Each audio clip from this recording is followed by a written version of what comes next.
პრინციპში მნიშვნელობა არ აქვს ფორმალურად მიწა იქნება თუ არა, თქვათ კერძო ამ შემთხვევაში კერძო მფლობელის თუ კომპანიის ხელში, თუ ნაწილობრივ იქნება, ნაწილობრივ სახელმწიფო შემოვა თუ და კომპანია იქნება მასთან ერთად თანამოწილე, ხო, ამ მიწის. შედეგი რეალურად არის ის, რომ ამ მიწიდან ხდება მოგების კერძო ინვესტორის მიერ კერძო მოგების ნახვა. ანუ რეალურად იმ ბუნებრივი ფასეულობების და ბუნებრივი რესურსების ხარჯზე კერძო კომპანია ნახავს სარგებელს.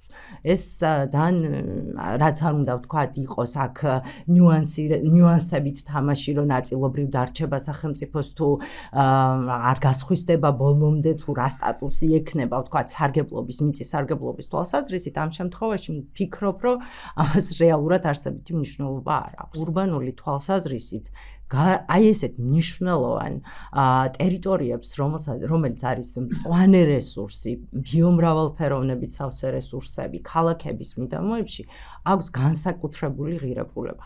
განსაკუთრებით კლიმატის ცვლილების პირობებში.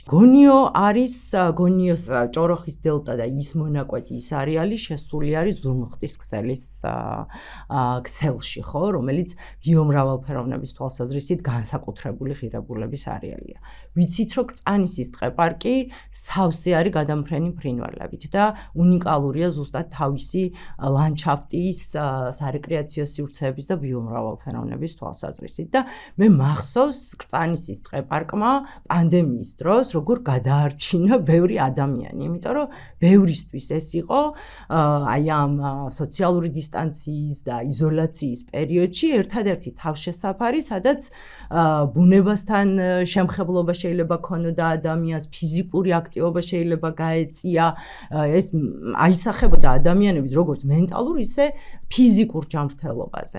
სარეკრეაციო ტერიტორიებს და სარეკრეაციო სივრცეებს ზუსტად ეს ფუნქცია და დანიშნულება აქვს, რომ მოამარაგოს ჟანგბადით ქალაქები, განსაკუთრებით კლიმატის ცვლილების პირობებში, როდესაც ვიცით, რომ სულ უფრო და უფრო მეტად ცხელი ზაფხულები გვექნება. ეს არის ასევე სუფთა ჟანგბადის წყარო, ხო?